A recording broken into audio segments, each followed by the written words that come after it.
सभी को जय मसीह की। मेरे भाई बहनों को प्रभु की महिमा देता हूँ। सुबह के वक्त में निकाल लेंगे भजन शक्ति पुस्तक एक अध्याय के अंदर धर्मी और दुष्ट के मनुष्य के बारे में बताया गया है।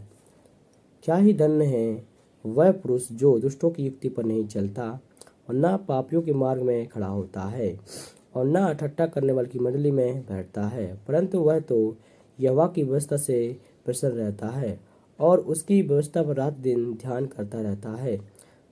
वह उस वृक्ष के समान है जो बहती नालियों के किनारे लगाया गया है और अपनी ऋतु में फलता है और जिसके पत्ते कभी मुरझाते नहीं।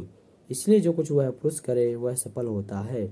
दुष्ट लोग ऐसे नहीं होते हैं, वे उस भूसे के समान होते हैं जो उड़ाए जाते हैं, पवन से उड़ाए जाते हैं। इस कारण दुष्ट लोग अदालत में स्थिर न रह सकेंगे और ना पापी धर्मियों की मंडली में ठहरेंगे, क्योंकि यहोवा धर्मियों का मार्ग जानता है परंतु दुष्टों का मार्ग नष्ट हो जाएगा। मेरे प्रियो, इस जगह में जो बताया गया है दो भागों में बांटा गया है भजन संहिता को। जैसे हम देख सकते हैं 1 अध्याय से 3 पद तक हम देख सकते हैं कि परमेश्वर के धर्मी जन को कैसे विश्वासयुक्ता के बारे में दर्शाता है। वो धर्मी है और धर्मी हमेशा परमेश्वर के मार्ग में चलता है और खुश रहता है। धर्मी परमेश्वर की आराधना करता है, धर्मी हमेशा परमेश्वर की महिमा करता है और ठट्ठा करने वाली मंडली में नहीं बैठता है। जैसे आज के समय में हमारे मसीह भाई लोग क्या करते हैं, जहाँ दारू पी रहे होंगे, नशा कर रहे होंगे, वहीं पर पहुंच जाते, वो धर्मी नहीं है। मगर आज के समय में हमारा धर्मी जीवन कौन सा है? आज के समय में हमारा धर्मी जीवन परमेश्वर के मार्ग में चल रहा हो। एक धर्मी व्यक्ति परमेश्वर की आराधना करता है, सुबह से लेकर शाम तक परमेश्वर में लीन रहता है, वही एक धर्मी व्यक्ति है। 4 से लेकर 6 तक के पदों में बताता है दुष्टों के बारे में। दुष्ट लोग परमेश्वर की अदालत में स्थिर नहीं रह सकते हैं। अब दुष्ट लोग यहाँ पर आएंगे, वो परमेश्वर की धर्मी में स्थिर नहीं, परमेश्वर की मार्ग में स्थिर नहीं रह सकते हैं। कोई भी आता है दुष्ट जो भी उपद्रव मचाता है और भी बहुत सारी बातें करता है। जब भी मसीही आराधना संगति होती है, परमेश्वर की महिमा होती है, संगतियाँ होती हैं, परमेश्वर की स्तुति होती है, उस जगह में दुष्ट लोग आते हैं, उत्पाद मचाते हैं, क्योंकि दुष्ट लोग परमेश्वर की मंडली में स्थिर नहीं हैं। वो परमेश्वर की आराधना नहीं कर सकते, क्योंकि वो दुष्ट की ओर से भेजे गए लोग होते हैं। मगर जब परमेश्वर न्याय करेगा, जब सिंहासन पर बैठेगा, उस समय धर्मी को परमेश्वर आगे बिठाएगा और परमेश्वर स्वर्ग में उसको रखेगा और दुष्ट लोग परमेश्वर की अदालत में स्थिर नहीं रह सकते हैं। उन लोगों को परमेश्वर नरक में भेज देगा। जो आज के समय में जो लोग परमेश्वर की आराधना नहीं करते हैं, जो लोग परमेश्वर की महिमा नहीं करते हैं, वो लोग फेंक दिए जाएंगे, परमेश्वर की आराधना नहीं कर पाएंगे, परमेश्वर की महिमा नहीं कर पाएंगे। इसलिए मेरे प्रियो, आज मन फिराएं और परमेश्वर के मार्ग में चलें। धर्मी जन हमेशा एक उस पत्ते के समान है जो कि एक वृक्ष के समान है और वो कभी मुरझाता नहीं है। और एक वृक्ष के समान जो नाली के किनारे लगाया गया है, नदी के किनारे लगाया गया है, वो कभी मुरझाता नहीं। चाहे कितना परेशानी क्यों ना आ जाए, कितना दिक्कत क्यों ना आ जाए, हमेशा फलता फूलता रहता है।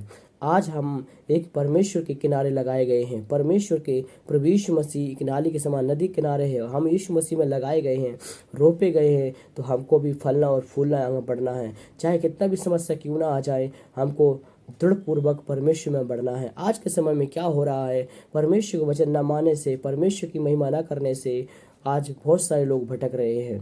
मेरे प्रिय, मैं बताना चाहूँगा कि देखिए, क्या ही धन्य है वह पुरुष जो दुष्टों की युक्ति पर नहीं चलता है, ना पापी को मार्ग में खड़ा होता है। मेरे प्रियो, धर्मी जन कभी भी पापी के मार्ग में खड़ा नहीं होगा।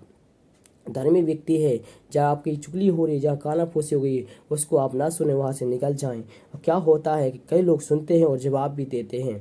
देखिए, यहाँ पर लिखा है धर्मी जन हमेशा व्यवस्था पर प्रसन्न रहता है। धर्मी जन हमेशा परमेश्वर की मार्ग में चलता है और वो परमेश्वर की व्यवस्था से प्रसन्न रहता है, फालतू बातों से नहीं।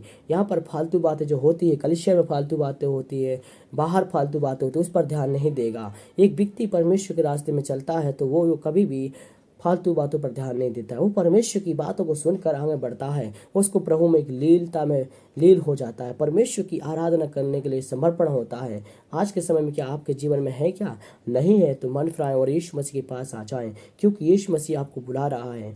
अगर आप पापी हैं और आप धर्मी जीवन नहीं बिता पा रहे हैं तो आज परमेश्वर के वचन के अनुसार अपने जीवन को बदलें, क्योंकि प्रभु यीशु मसीह के सामने हम सबको लेखा देना पड़ेगा और हर एक इंसान परमेश्वर के सामने लेखे देंगे। आपको भी लेखा देना पड़ेगा, परमेश्वर की अदालत में आपको खड़ा होना पड़ेगा। अंत निकट है और ज़रूरी है, परमेश्वर सबका न्याय करेगा। इसलिए प्रत्येक व्यक्ति अपने जीवन को परमेश्वर के हाथ में समर्पित करे और अपने अपने मनों को फिरा ले। यीशु मसीह शीघ्र ही आने वाला है और जो दुष्ट लोग हैं उनको परमेश्वर नरक में भेज देगा। जो धर्मी जन हैं, जो परमेश्वर के मार्ग में चलते हैं, उनको परमेश्वर स्वर्ग में लेके जाएगा और हर एक इंसान प्रभु यीशु मसीह के सामने खड़ा होगा और न्याय आसन के सामने। इसलिए यहाँ पर लिखा है, भजन संहिता जब हम पढ़ते इसमें लिखा है 6 में, परमेश्वर की अदालत में जो खड़े होंगे, जो यहोवा से प्रसन्न रहता है। हालेलुया।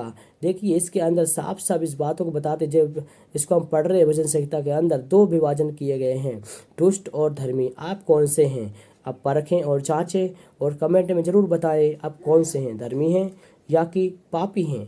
पापी में जीवन बिता रहे हैं तो मन फिराएं और परमेश्वर के रास्ते में चलें। अगर आप धर्मी में जीवन बिताना चाहते हैं तो परमेश्वर का वचन पढ़ें, प्रतिदिन उसका मनन करें। ऐसे कई लोग होते हैं कि मसीह लोग संडे में बाइबल उठाते हैं, सिर्फ संडे के दिन चर्च जाना होता है, उसी समय बाइबल उठाएंगे और पढ़ेंगे और मनन करेंगे और बाकी दिन नहीं। बाकी दिन क्या करेंगे? संसार में जीवन बिताएंगे। टाइम नहीं है उन लोगों को, इसलिए वो लोग दुष्टों की गिनती में आते हैं। वो लोग दुष्ट क्योंकि परमेश्वर की नहीं सुनते हैं। जो प्रतिदिन बाइबल उठा के पढ़ता है और परमेश्वर वचन पर चलता है, वो धर्मी की गिनती में आते हैं और वो धर्मी हैं और परमेश्वर की महिमा करते हैं। प्रभु आपको आशीष दे। God bless you.